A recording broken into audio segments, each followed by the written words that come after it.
Hello everyone, welcome back to my channel. আশা করছি তোমরা সবাই খুব ভালো আছো আর আমরাও সবাই খুব ভালো আছি। রাত্রি তখন 12:25 বাজে, তোমরা দেখলে। তখন আমরা বেরিয়ে গেছিলাম ঘুরতে যাওয়ার জন্য। রাতেই বেরিয়েছিলাম যাতে সকালবেলা একটু গিয়ে ওখানে রুম নিয়ে রেস্ট করতে পারি, সেই হিসাবেই রাতে বেরোনো হয়েছিল। যে ড্রাইভার দাদা গেছিলো ও বলেছিল যে 4টে, 3:30, 4টের সময় পৌঁছালো, কোনো ব্যাপার না।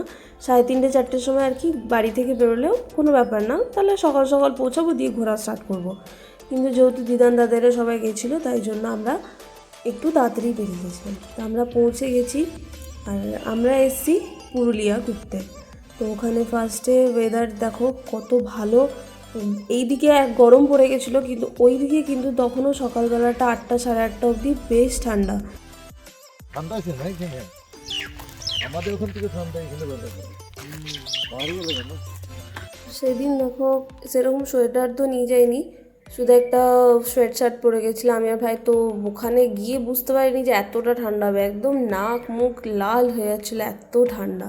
এই ড্রাইভার দাদার সাথে গেছিলো, আমরা তাকে জিজ্ঞেস করে নিয়েছিলাম যে ওখানে গিয়ে রুম পেয়ে যাবো না আগের থেকে বুক করতে হবে। তো ও বললো যে না আমি জানি, তো ওখানে গিয়ে তোমরা পেয়ে যাবে। তো সেইভাবেই আমরা বেরিয়েছিলাম। এখানে দাঁড়ানোর পর যা বার্গেনিং করে এটা 1000 টাকা মতো পড়েছিল, আমাদের একটা রুম নেওয়া হয়েছিল। না হলে প্রথমে 2000 টাকা করে বলছিল, তো তোমরা ভালোভাবে কনভিন্স করলে কমিয়ে দেবে। কটেজগুলোর নাম কিন্তু খুব ইউনিক। অযোধ্যা, কালকুট, ভোমরা, মৌমাছি, এগুলোর নামগুলো বেশ আমার ভালো লেগেছে। তো রুমগুলো খালি হয়েছে 6:30, তারপর আমরা ঢুকবো, তাই বাইরে আমরা দাঁড়িয়ে ওয়েট করছিলাম। এটাই এন্ট্রি। ঢুকেই একটা সাইডে দেখো মিনি আলমারি রয়েছে, একটা সেন্টার টেবিল রয়েছে, সোফা ছিল, এখানে মিরর রয়েছে, একটা বেড রয়েছে যেখানে তোমরা 4জন আরামে শুতে পারবে। আর কিন্তু রুমগুলো না প্রচণ্ড ঠান্ডা। ওখানে রুমে আধা ঘন্টা বলা যাবে না, আমি তো 1-1.5 ঘন্টা ঘুমিয়ে নিই, আমি ভাই আমরা সবাই ঘুমিয়ে নিই, মারা কেউ ঘুমায়নি। তারপর রেডি হয়ে ফ্রেশ হয়ে এই কালকুট কটেজটাতে আমরা ছিলাম। তো এখান থেকে রেডি হয়ে সামনেটা দাঁড়িয়ে ফটো তুলে নিয়ে তারপর আমরা এবার ঘুরতে বেরোবো। তো সবার জন্যই সানগ্লাস নিয়ে গেছিলাম, কিন্তু দিদান সানগ্লাস নিতে ভুলে গেছে। আমি আর মা যেহেতু আমারটা নিয়ে নিয়েছিলাম আর মামেরটাও আমিই নিয়েছিলাম, ভেবেছিলাম দিদান হয়তো নিয়ে যাবে, কিন্তু দিদান ভুলে গেছে, ভাইও নিয়ে যায়নি। সেদিন সানগ্লাস ছাড়া ঘোরা মানে খুব চাপের ছিল, কারণ কি এত রোদ। 9টা অবধি পুরো ঠান্ডা, মানে তুমি সোয়েটার না পরে তোমরা থাকতে পারবে না। আর তারপর থেকে এত রোদ, তেমনি গরম লাগছিল। আমরা এবার রেডি হয়ে সবাই বেরিয়ে গেছি। আর রাস্তাগুলো দেখো কি সুন্দর সিনারি, দুপাশে এত গাছ, এই জন্যও মনে হয় সকাল দিকটা এত বেশি ঠান্ডা লাগছিলো, কিন্তু বেলা বাড়ার সাথে সাথেও কিন্তু খুব গরমও ছিল। তো ফার্স্টে বেরিয়ে আমরা খুঁজছিলাম যে ব্রেকফাস্ট করতে দাঁড়াবো। হোটেলে ওরা বলেছিল যে ওদেরকে যদি বলা হয় তাহলে ওরা আনিয়ে দেবে, কিন্তু আধা ঘন্টা 1 ঘন্টা আরও টাইম লাগবে। আমরা বললাম যখন আমরা যাবোই তাহলে বাইরে কোথাও খেয়ে নিই। আমরা বেরিয়ে গেছি। আর সামনেই এটা হচ্ছে তোমার আপার ড্যাম, তো যেটা ওই দূরের ওই সাইড থেকে আমরা দেখতে পারবো। তো ফার্স্টে এখানে ব্রেকফাস্টের জন্য দাঁড়িয়েছিলাম, তাই ভাবলাম এটা একটু সামনেটা দেখে নিই। তো এদিকে আমাকে ভাই একটা ভিডিও করে দিচ্ছিল রিলস বানাবো বলে, আর রোদে ভাই একদম দেখতে পাচ্ছিল না। তো ওখানে গাড়ি দাঁড় করিয়ে ব্রেকফাস্টটা ফার্স্টে করে নিলাম। ব্রেকফাস্টের মধ্যে ওখানে ওইদিকে সেরকম কিছু দেখলাম পাওয়া যাচ্ছে না, মুড়ি, চপ আর লঙ্কা পেঁয়াজ দিচ্ছে, এগুলোই। ঘুগনি বললো মনে শেষ হয়ে গেছে বা কিছু একটা বলেছিল। তো সবাই যেহেতু চপ মুড়ি খাচ্ছে, আর আমি যেহেতু মুড়ি খেতে পছন্দ করি না, তাই জন্য আমি 2টো চপ নিয়ে নিয়েছিলাম। বিট নুন অল্প দিয়ে দিয়েছিলো, ওটাই আমি সকালে ব্রেকফাস্টে খেয়েছিলাম। আর তারপর গরম গরম চা।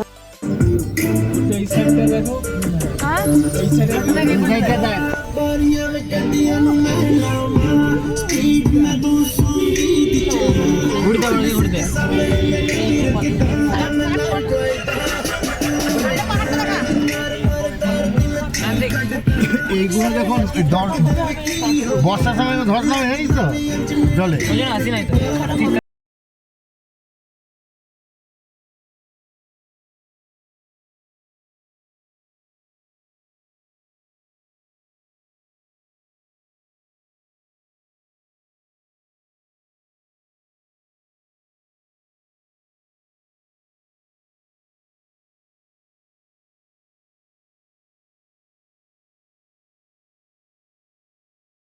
ড্যামটা আমরা পরে দেখবো। এখন আমরা দেখতে এসেছি ফার্স্টে লোয়ার ড্যামটা।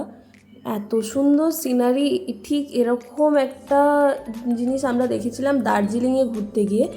সেই দার্জিলিংয়ের কথাটা আমার খুব মাথায় মনে পড়ে বারবার, যেখানেই আমি পাহাড়ের দিকে কোথাও ঘুরতে গেলে।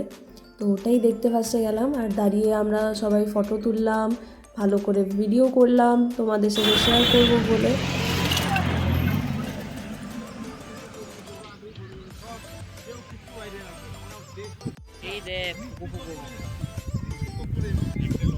ওখানে যাওয়া যাবে না, আমি ওটাই ভাবছি যাওয়ার রাস্তা।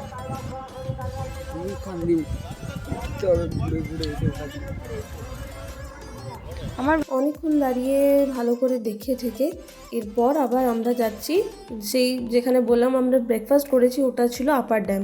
তো ওখানেই আমরা যাচ্ছি। আর আপার ড্যামে দেখো পৌঁছে গেছি।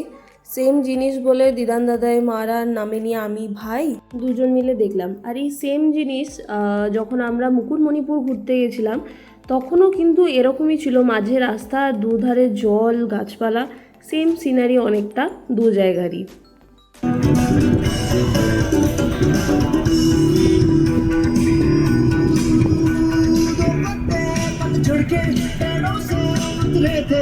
আগে বলবি তো। আপার ড্যাম লোয়ার ড্যাম দুটোই আমরা ভালো মতো করে ঘুরে নিয়েছি। এরপর আবার আরেকটা জায়গায় আমরা যাচ্ছি। আর সেরকম ওইদিকে কোনো রেস্টুরেন্ট কিছু ছিল না, তো একটা রিসর্ট ছিল বা ওই কটেজ যেমনি আমরা স্টে করেছিলাম সেরকমই আছে। তো রেস্টুরেন্ট প্রপারলি ওরকম ওইদিকে তোমরা কোথাও পাবে না। তো রাস্তায় গেলে শুকনো খাওয়ার কিছু নিয়ে নিও। আর ওখানেও টুকটাক খাবার পাবে, চিপস, কোল্ড ড্রিঙ্কস, এইসব পেয়ে যেতে পারো। এবার আমরা আরেকটা জায়গায় চলে এসেছি ঘোরার জন্য। তো এই দিকটা দেখো গাড়ি পার্কিংয়ের জায়গা। তো আমরা গাড়ি পার্ক করে আমি, মা, ভাই, মাম আর মেজো যাচ্ছি। আর সেদিন মাম ভালো করেছিল, একটা ছাতা নিয়ে গেছিলো। তো তোমরাও যদি এই টাইমে কখনো যাও ছাতাটা মাস্ট নিয়ে যাবে, প্রচণ্ড ছাতা ছাড়া কিন্তু ঘোরাটা খুব কষ্ট। আমার পিঠটা কালকে লক হয়ে গেছিল। কালকে যখন তোরা ফার্স্ট নামলি দাদাই আমি না, আমার শরীর চলছে না যে আমি নামি। রাস্তা প্রবলেম হবে, তাই আমরাও গেছিলাম। অর্ধেক রাস্তার দিক থেকে আমরা দেখে ওরাও আর যায়নি। আমি আর ভাই একদম পুরো লেকের সামনে অব্দি গেছিলাম। চলো তোমাদেরকে দেখাই লেকটা কেমন। এটাই হলো লেক, যে এটার নাম ছিল মার্বেল লেক।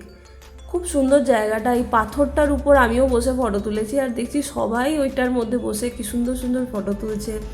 জলটাও প্রচণ্ড ঠান্ডা। সবাই দেখছিলাম রুমালে একটু করে ভিজিয়ে নিচ্ছে, দিয়ে ঘাট ধারে মুখে রুমালটা দিয়ে আরাম নিচ্ছে।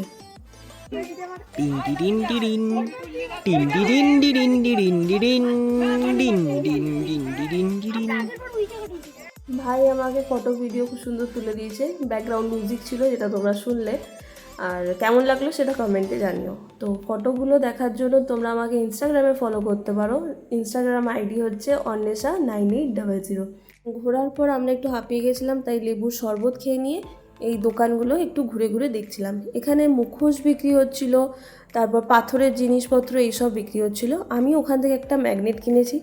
ম্যাগনেট কালেক্ট করতে আমার খুব ভালো লাগে। মার্বেল লেক ঘোরার পর আবার আমরা আরেকটা জায়গায় এরপর যাব।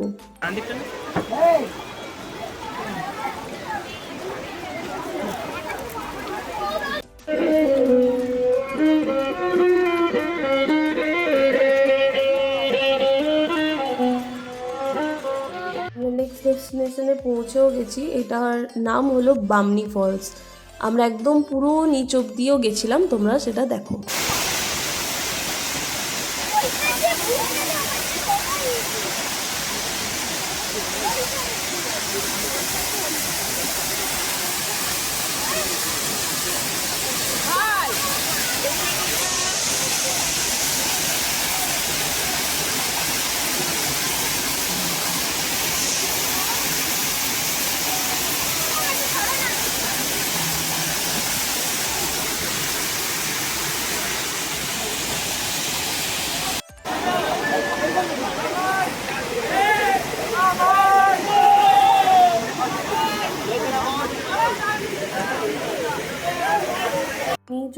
সেরকম কেউ যেতে পারছিল না, তাও আমি আর ভাই একদম নিচ অব্দি পুরোটা গেছি।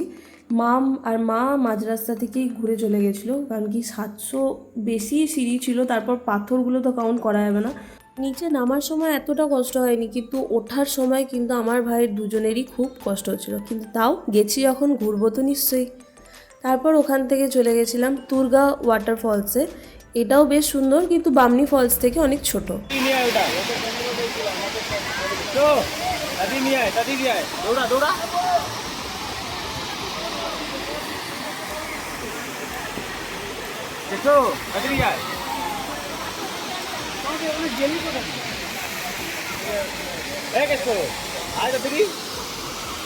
কিছু ঘোরার পর এবার ছিল লাঞ্চের টাইম। অনেক কষ্ট করে আমরা এই দোকানটা খুঁজে পেয়েছিলাম, অর্ধেক জায়গায় খাবার শেষ হয়ে গেছিলো, অনেক খাবারের দোকান তো নেই, কিন্তু এই ভাত পেয়ে সবাই মিলে বসে আমরা ভালো করে খেলাম। জায়গাটা সুন্দর, কিন্তু খাবারের কোয়ালিটি কিন্তু খুব একটা যে ভালো সেরকম ছিল না। যাই হোক, তখন যেটা পেয়েছি সেটা খেয়েই ভালো লেগেছে। আর এই কাগজ ফুল যে গাছে ভর্তি একদম থাকে না, আমার এত ভালো লাগে। আর এই ফুল আসা মানেই কিন্তু বসন্তকাল চলে এসছে, আর খুব তাড়াতাড়ি দোলও চলে এসছে। তো যাই হোক, ভালো করে পুরো ঘুরে ঠুরে তারপর আবার ওখান থেকে আমরা এবার সোজা বাড়ি ফিরব। তো 4:30 দিক করে আমাদের পুরো ঘোরা যেমনি কমপ্লিট হয়ে গেছিলো, তাই জন্য বেশি আর যেতেও তোমার ধরো 3 ঘন্টা 4 ঘন্টা তো লাগবেই, তাই জন্য আর বেশিক্ষণ দেরি না করে আমরা বেরিয়ে গেছি। আর সন্ধ্যা হয়ে গেছিলো, তো একটা জায়গায় দাঁড়িয়ে মার্কেটের মধ্যে আমরা জিলাপি, সেউ ভাজা এগুলো কিনে নিয়েছিলাম, কারণ কি চিকেন পকোড়া এসব আর সারাদিন রোদে ঘুরে আর খেতে ইচ্ছা হচ্ছিল না অন্য ফাস্টফুড কিছু, তাই জন্য আমরা ওটাই খেলাম। আবার আমরা চলা শুরু করে দিয়েছি। তারপর একবার পেট্রোল পাম্পে দাঁড়িয়েছিলাম ওয়াশরুম ইউজ করার জন্য, আর তারপরে রাজবাঁধের কাছে সিং হোটেলে আমরা রাতে ডিনার করার জন্য দাঁড়িয়েছিলাম।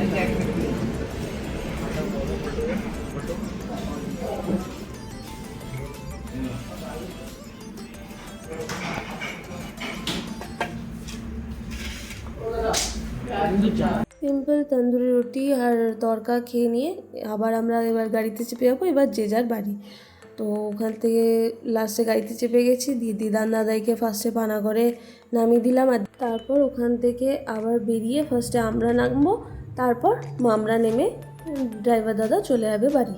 তো আজকের ভিডিওটা এইটুকুই। যদি ভালো লাগে ভিডিওটা, তাহলে আমার চ্যানেলটাকে সাবস্ক্রাইব করে দিও, আর ভিডিওটা লাইক কমেন্ট শেয়ার করে দিও। তো আর তোমাদের যদি অন্য কিছু দেখতে ভালো লাগে সেটা আমাকে জানিও, যে আমি কী রকম ভিডিও বানাবো, বা আমার এই ভিডিওগুলো তোমাদের কেমন লাগছে, তাহলে সেইভাবে আমি বুঝতে পারবো। তো দেখা হবে নেক্সট ভিডিওতে, ততক্ষণের জন্য বাই বাই।